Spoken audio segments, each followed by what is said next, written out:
entre los dedos.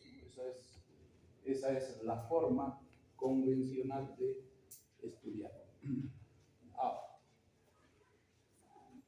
Aquí tengo un problema de imagen, lo vamos a cambiar la próxima. Hay varias imágenes de esto, así que lo vamos a ir repitiendo, no importa. Vamos a comenzar entonces con este primer grupo, que es los huesos de la región del carpo, la primera región. La última descripción que hemos hecho, si ustedes se fijan, esta parte del esqueleto está representada en posición anatómica. En el lado derecho, si ustedes se acuerdan, este es el radio.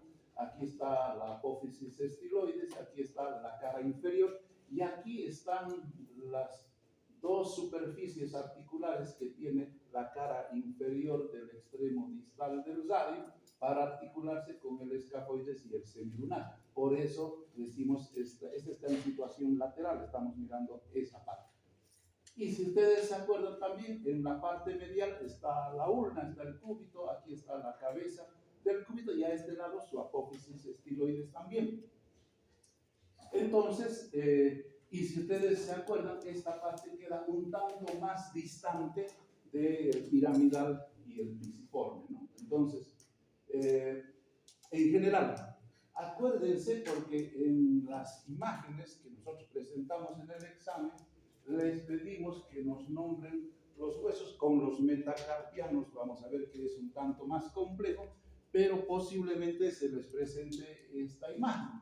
Si ustedes se dan cuenta, este es el dedo pulgar y está orientado hacia medial. Entonces lo que estamos viendo es la superficie, la cara dorsal de la mano.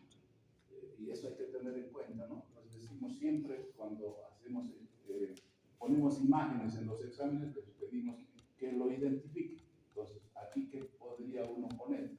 Vista dorsal de la mano derecha. Y bueno, y ahí no es lo mismo que la imagen que estamos viendo, donde estamos dando algunas pautas. El radio está lateral, la ulna está medial. Entonces, este es el lado derecho, pero en una vista palmar en posición anatómica. Bien, los huesos de la región del carpo son 8 y se disponen en 2 filas. Se puede llamar una fila superior, proximal o primera fila del carpo, cualquiera de esos nombres le va bien, y una fila inferior, distal o segunda fila del carpo. Para nombrarlos, se los nombra de lateral a medial. Eso hay que acordarse, desde lateral. ¿Por qué? Porque es importante saber que se debe nombrar de lateral a medial. Porque en el caso de los metacarpianos hay un número de orden. Primer metacarpiano, segundo, tercero, cuarto, quinto metacarpiano. Ahí todos se llaman lo mismo. Aquí a lo mejor aprendemos los nombres diferentes y no nos vamos a confundir, pero aquí sí. Y se nombran en orden. Y el primero es el más lateral. Entonces hay que acordarse de eso. Los nombres, ahora vamos a empezar ya a nombrar a estos huesos. En la primera fila, de lateral a medial, son el escafoides, el semilunar, el piramidal y el pisiforme. ¿Sí? En la segunda fila, el trapecio, el trapezoide, el hueso grande y el hueso ganchoso. Cada uno tiene sus características. Lo vamos a señalar, nos falta todavía entrar a esa parte. Aquí lo que quería explicarles, los que tienen el libro del Juvier tercera edición o el Latarjet, antes de esta nómina que ahora tenemos, es la nómina, la nomenclatura oficial castellanizada, se utilizaba la nomenclatura latina, lo que ustedes ven ahí es el latín. Entonces, pueden encontrar en algunos libros su equivalente latín. Y como ustedes ven, en algunos casos sí se parece o puede ayudar, pero en otros casos no tiene nada que ver el nombre Fíjense, el semilunar, lunar. El piramidal se llama triquetrum o hueso triquetal. Y no nos da ninguna idea. Fíjense, con el trapecio y el trapezoide no hay problema también. Pero con el hueso grande, el capitatum y el lamatum, hay diferencias, ¿no? Ahora, vamos a hacer una descripción para que no sea pesado este tema de describirlo hueso por hueso. Vamos a señalar sus características más importantes. Todos los huesos del carpo se les considera huesos cúbicos. Tienen forma cuboidea. Y si tienen forma cuboidea, tenemos que encontrar en él, ¿cuántas caras? 6 caras, ¿no? ¿Qué caras? Superior, inferior, anterior, posterior, lateral, medial. Entonces, son 6 caras. Lo que dice aquí, las caras dorsal y palmar son rugosas, en general, estamos haciendo una descripción general, y nos va a servir para la inserción de los músculos. Entonces, fíjense, uno ya podría, si le pide que le describa un determinado hueso, ya podría utilizar estos conceptos. En la cara dorsal y en la cara palmar de un huesito, no lo conozco mucho, pero ¿qué pongo? La cara palmar, la cara anterior, la cara posterior o dorsal son rugosas y permiten la inserción de músculos de la región. Ya he escrito algo importante dentro de la descripción. Entonces, las otras caras, las caras superior, las caras inferior, la cara lateral, dependiendo del hueso, la cara lateral, la cara medial, son articulares. Algunos huesos van a ser articulares por todos lados, otros van a ser articulares hacia medial, otros van a ser articulares hacia lateral, depende del hueso, pero estas 4 caras por lo menos van a ser caras articulares. Ahora está mejorado. Entonces vamos con la descripción del primero. Fila superior, parte lateral, primer hueso, el escafoides. El escafoides, su nombre, ahí está también en latín, hueso escafoideo, recibe ese nombre por el parecido que tiene con la quilla de un barco pequeño, de una canoa, si ustedes quieren. Esa es la traducción, no siempre es literal, ¿no? Y dice que en esta parte aproximadamente, cuando uno lo mira de cerca, puedes reconocer a este hueso, ¿no? Lo puedes reconocer en forma de quilla de barco. Fíjense, los huesitos tenemos pequeñitos, hay en la osteoteca, ¿sí?, de todos los tamaños. Yo le he pedido a don Humberto que me los traiga y me los ha mandado. Lo que no me ha mandado son los huesos del metacarpo y los dedos. Bien, entonces ya sabemos que su nombre, oides, significa parecido a, y el escafo significa barco, a la quilla de un barco, a la parte de delante que tiene una embarcación. Entonces, primera fila, posición lateral, como ustedes ven, llama la atención, la articulación que toma proximalmente con el radio, con la cara inferior del radio, y medialmente con el semilunar, ¿no? Ese es su detalle más característico que habría que describir. Se articula distalmente, fíjense, con el trapecio y el trapezoide, que están distal y que, como lo vamos a ver cuando esté más articulado, toman articulaciones íntimas con estos 2 huesos. Hay otro detalle que hay que hablar del escafoides. El escafoides es muy importante, pero fíjense, tenemos que tener el aprendizaje significativo. ¿Con qué nos quedamos? Eso es lo importante. Ya, entonces, primero, del escafoides tenemos que saber su nombre, el orden y con quiénes se articula. El otro detalle importante es esto que está aquí en azul, es la presencia de un tubérculo, de una saliente, ¿no?, de una apófisis. Esa recibe el nombre de tubérculo escafoideo. En este momento parece que no fuera importante. Cuando veamos articulaciones, vamos a ver la verdadera importancia que tiene ese detalle. ¿Tiene alguna importancia clínica? Sí, es uno de los huesos del carpo que más se fractura. Los mecanismos, ya lo hemos dicho muchas veces, golpes indirectos, se pone la mano, se golpea contra la superficie muscular, pero el peso del cuerpo vence la resistencia que ofrece este hueso, que además está aprisionado contra el suelo, ¿no? Entonces, la fractura del escafoides es una fractura, fíjense, da un cuadro clínico característico, da dolor, todo hueso fracturado da dolor. Impotencia funcional significa que no puedo hacer lo que antes podía hacer con los músculos de la región. Cuando quiero tomar o cuando quiero hacer la prevención de algo, inmediatamente me viene dolor ahí. Inflamación, acuérdense que la inflamación tiene una triada: dolor, calor y tumefacción. Quiere decir que la piel se vuelve edematosa, se vuelve rojiza, sobre todo hacia la tabaquera anatómica, que lo vamos a ver después. Esto que está ahí son los tipos de fractura que tiene el escafoide.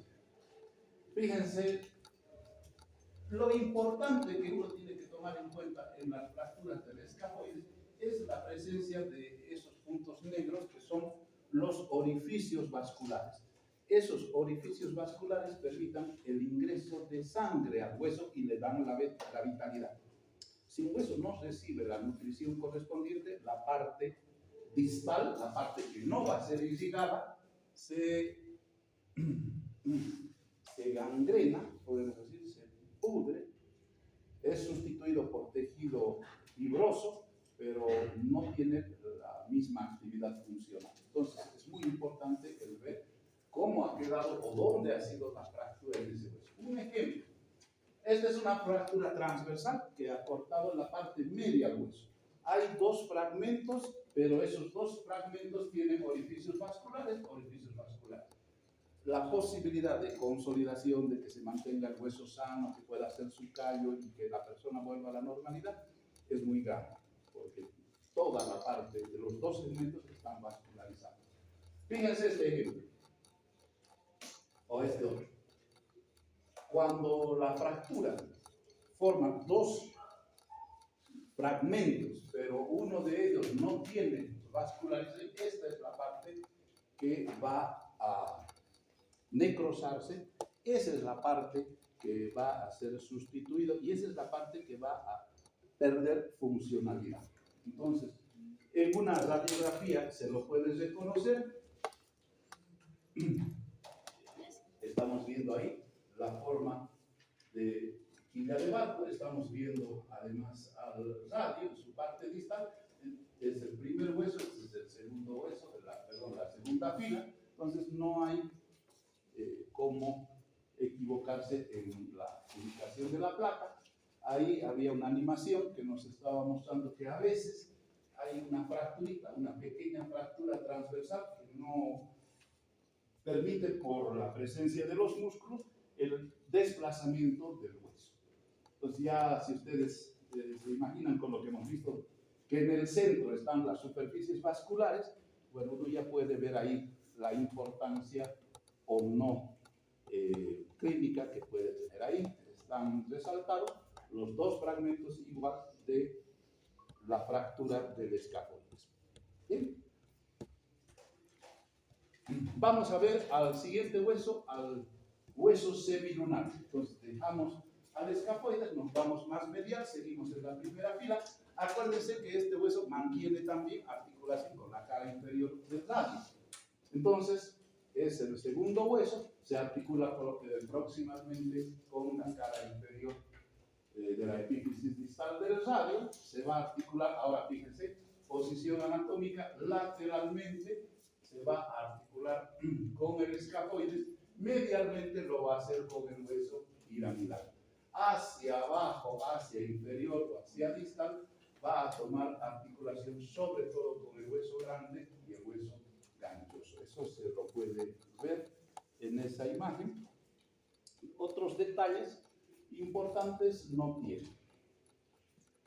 Seguimos, ahora está en el círculo rojo, seguimos a medial y nos encontramos con este hueso, ¿no? El semilunar recibe ese nombre por el parecido que tiene con una media luna. Para los que van a hacer las prácticas o lo van a estudiar, su forma es característica, sobre todo en uno de sus bordes, ¿no? Uno lo puede encontrar ahí. Entonces, el hueso piramidal o hueso triquetral se va a articular igual. Ahora aquí viene un problema. Forma o se va a acercar a la articulación con la ulna, pero como hemos visto, la ulna tiene un ligamento triangular ahí que va a ofrecer una superficie indirecta o aproximada para la articulación. No establece una articulación anatómicamente verdadera. Sí está ahí, pero tiene otros elementos con los cuales permanece alejado. ¿Qué más? En su parte anterior presenta una superficie, que se la ve ahí, francamente articular, presenta una carilla para su articulación con el siguiente hueso, que es el pisiforme, ¿no? El pisiforme, como lo vamos a ver, y aquí también hay, tiene una forma de un botón, de un broche, y ese broche forma una articulación perfecta con el piramidal. Ahora, aquí hay una excepción. A todos hemos encontrado una articulación proximal, distal, lateral, medial. El pisiforme, por lo tanto, se va a articular a manera de broche completamente con el piramidal.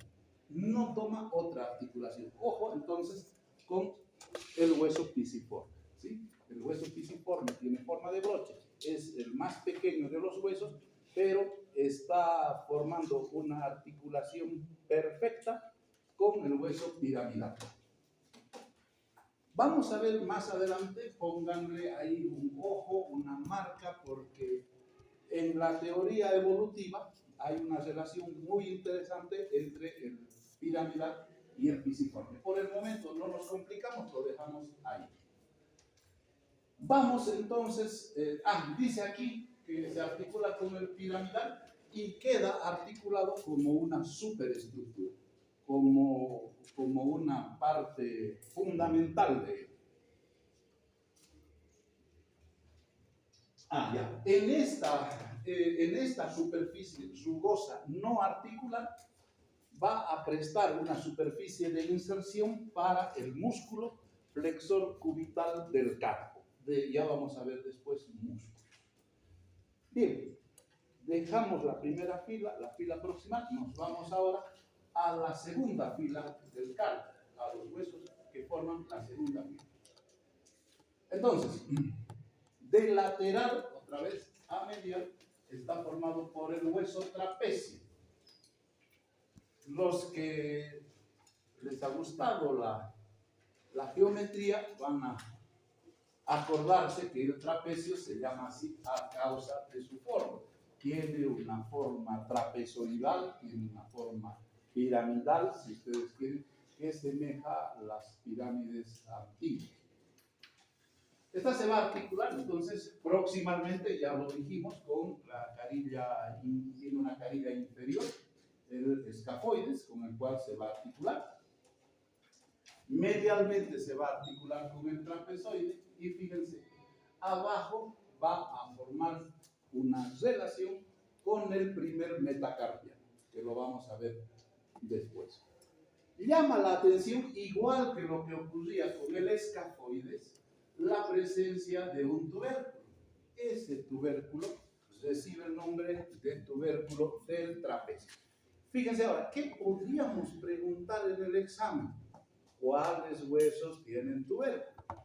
¿Sí? Entonces, hay que ponerles una marca. No todos tienen, como estamos viendo, pero el trapecio sí presenta entonces esa saliente tubérculo del trapecio. Ese tubérculo del trapecio, cuando queda el hueso articulado, parece continuar, eso dice, con el tubérculo del escafoides. Allá. Entonces se acercan, pero además tienen una relación muy próxima los dos. El hueso trapezoideo, lo que hay que señalar como característica es que es el más profundo de los huesos. Generalmente está libre de traumatismos debido a que la musculatura de la región tenar e hipotenar de la mano y los grandes músculos que se insertan en esta región hacen pues que los traumatismos y los golpes no afecten a este hueso. ¿Sí? Se va a articular lateralmente con el trapecio, medialmente va a tomar articulación con el hueso grande, proximalmente se va a articular con el escafoides y distalmente va a presentar una superficie a articular con el segundo metacarpiano. Seguimos y ahora vamos a ver el hueso grande. El hueso grande o hueso capital se parece al corcho que tiene una botella de sidra, es decir, tiene una cabeza, tiene una parte intermedia o cuello y después hacia abajo tiene un cuerpo. Por supuesto es el hueso más grande que existe en esta región del carpo. Aquí hay que hacer otra aclaración. Es el más grande. Cuando yo veo varios esqueletos, varios huesos, encuentro que hay un hueso grande bastante notorio y hay otros huesos grandes que son más pequeños. Entonces dice, no es el más grande, mire este de chiquito que es. En realidad, lo que tenemos que acordarnos es que en la osteoteca están las piezas óseas de un montón de osamentas que han llegado a la facultad, ¿no? Entonces, algunas personas tendrán una contextura más grande, otros serán más pequeños.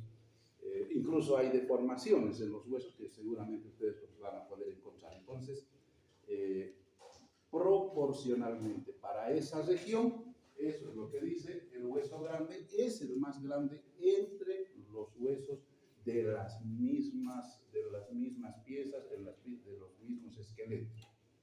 Es el más grande.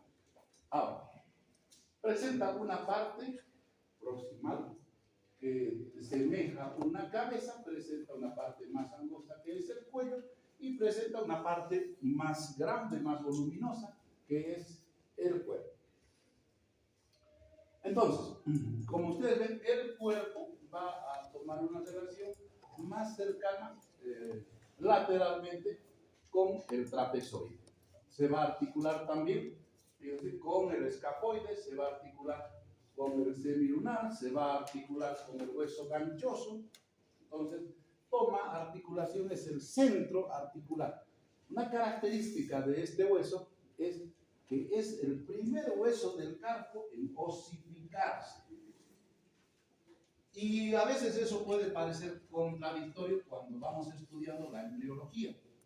¿Por qué? Porque el hueso más pequeño, el pisiforme, es el hueso que tarda más en osificarse. Y uno no puede entender porque dice, pero si este es pequeñito, ¿por qué no se osifica? ¿Y por qué el otro, siendo tan grande, es el primero en osificarse?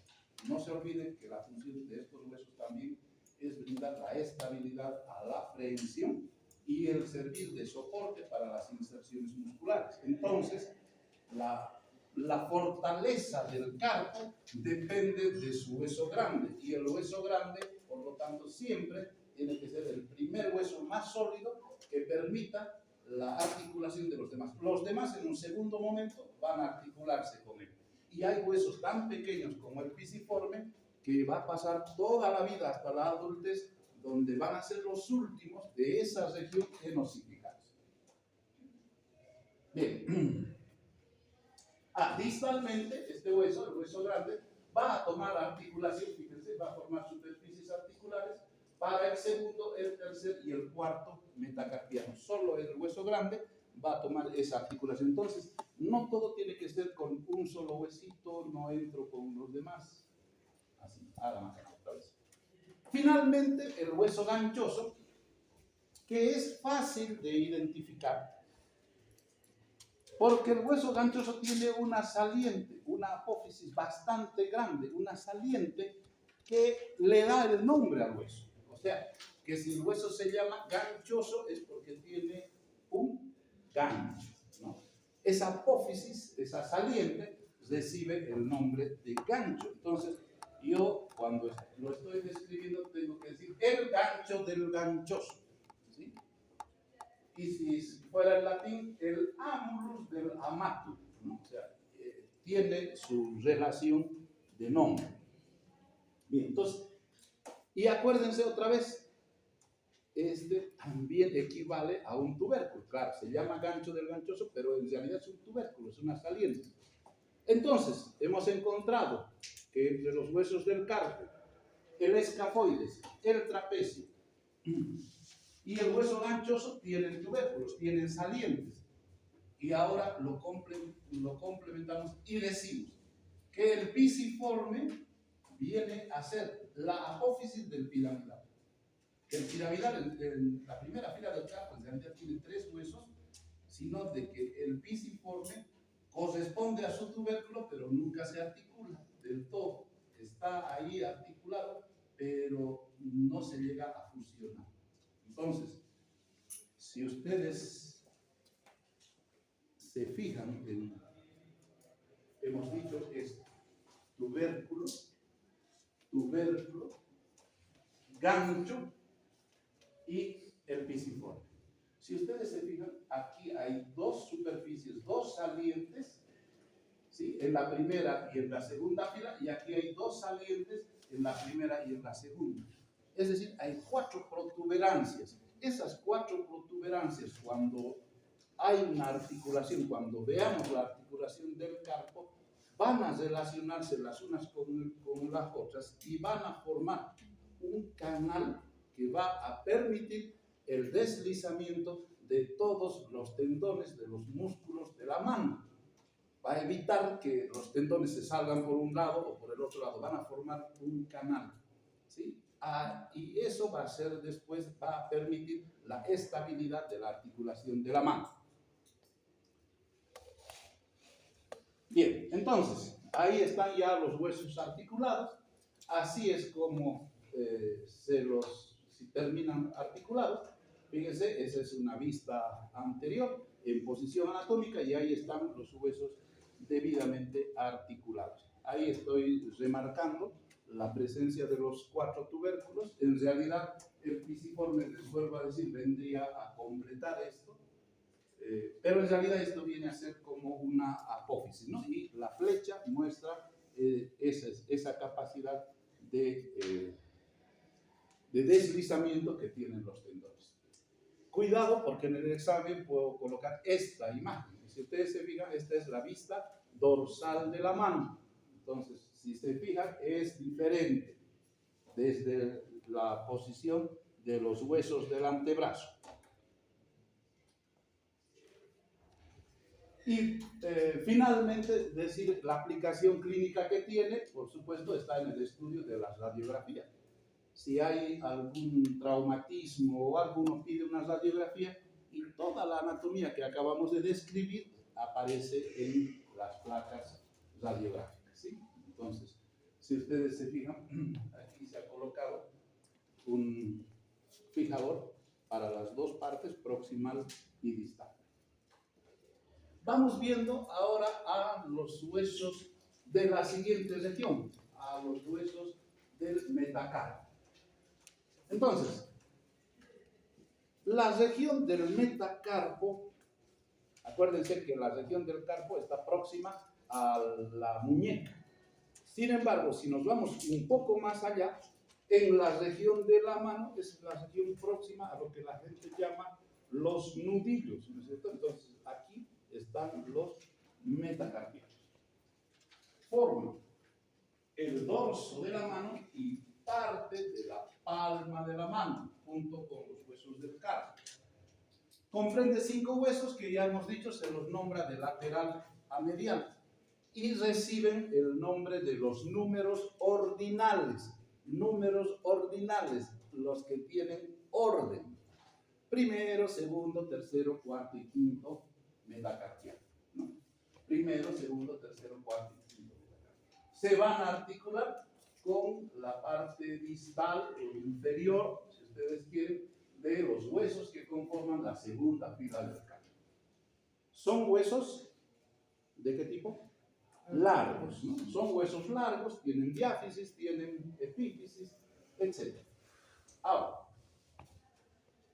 si bien ese criterio es válido para describir, se puede describir, hablar de una diáfisis, de una epífisis proximal, de una epífisis distal, hay personas y hay autores que, olvidándose de los criterios estrictos de la anatomía, han preferido hablar de una cabeza por la forma que tiene el extremo distal, hablar de una cabeza, hablar de un cuerpo y hablar de una base. Entonces, ¿por qué? Porque dice que esta base es la que está fija o la que articula a los huesos de la segunda fila del carpo. Yo les digo, tómenlo en cuenta, se puede hablar así, aunque lo correcto es hablar de diáfisis y epífisis proximal o distal. Bien, estos huesos, los metacarpianos, van a servir de base para la formación de los dedos, ¿no? Ya los dedos son piezas libres. ¿Qué tenemos que ver? Y esto algunos docentes le ponen más énfasis que otros. Tenemos que ver la diferencia de una pieza dada para ver es primero, el segundo, qué metacarpiano es. Entonces, ya hemos dicho, todos son huesos largos de cabeza inferior. Muy bien. El primer metacarpiano es el que va a corresponder al dedo pulgar. Por favor, pulgar. Lo que no puede ir es el dedo gordo, porque si yo estoy hablando de dedo gordo, estoy hablando del pie. No corresponde. El primer metacarpiano, entonces, es el más corto, ustedes lo pueden ver, es pequeño, pero también es el más grueso. Por eso se llama así, dedo pulgar. Ahora, el primer metacarpiano y los dedos van a cumplir una función diferente, lo hemos dicho, van a hacer oposición. Por lo tanto, no presenta carillas articulares completas con los huesos del carpo. O sea, son libres. Eso le va a permitir separarse y colocarse al frente. Y otro elemento para poderlo identificar es que generalmente presentan superficies pequeñas y están rodeados de diminutas formaciones óseas que son huesos sesamoideos, que son huesitos que se han formado en el espesor de los tendones, de los músculos que terminan en este dedo. Entonces, son huesos accesorios al dedo pulgar. Entonces, no debería haber superficies articulares evidentes en este hueso. Además que lo vamos a poder reconocer fácilmente por su grosor y por su tamaño reducido. Bien, el segundo metacarpiano. El segundo metacarpiano solamente posee una carilla articular medial para el tercer metacarpiano. Ahí está, una tercera carilla para la articulación con el tercer metacarpiano. Entonces, aquí vamos a ver que hay una facetita articular. No estamos hablando de la relación con el carpo, estamos hablando cómo se identifica a partir de la identificación de su extremo proximal. No hay superficies articulares, es grueso, es el dedo, el primer metacarpiano. Tiene una sola carilla articular es el segundo metacarpiano. Tercer metacarpiano, El tercer metacarpiano presenta dos carillas articulares, ¿sí? Uno hacia lateral, otro hacia medial. Pero, aquí viene la diferencia, el tercer metacarpiano tiene apófisis estiloides, aquí está elevado. Dos carillas articulares y una apófisis estiloides es un tercer metacarpiano. Cuarto metacarpiano. Cuarto metacarpiano también tiene dos carillas articulares, pero no tiene apófisis estiloides. Si no tiene apófisis estiloides, entonces es el cuarto metacarpiano. Y el quinto metacarpiano, que es el del dedo meñique, es pequeño también, pero es más delgado. Y tiene superficie articular para articularse con el cuarto metacarpiano. Entonces, es pequeño, no es grueso y tiene superficie articular. Ese es el quinto metacarpiano. Esos son los criterios para tratar. Ahí estoy poniendo los detalles. Una sola superficie articular para el segundo, las dos carillas laterales y la apófisis estiloides para el tercero, dos carillas laterales sin apófisis estiloides para el cuarto y una superficie articular y un dedo pequeño para el quinto metacarpiano. Finalmente, tenemos las falanges de los dedos. Entonces ya dejamos la lectura. Eso es lo importante para ver los metacarpianos.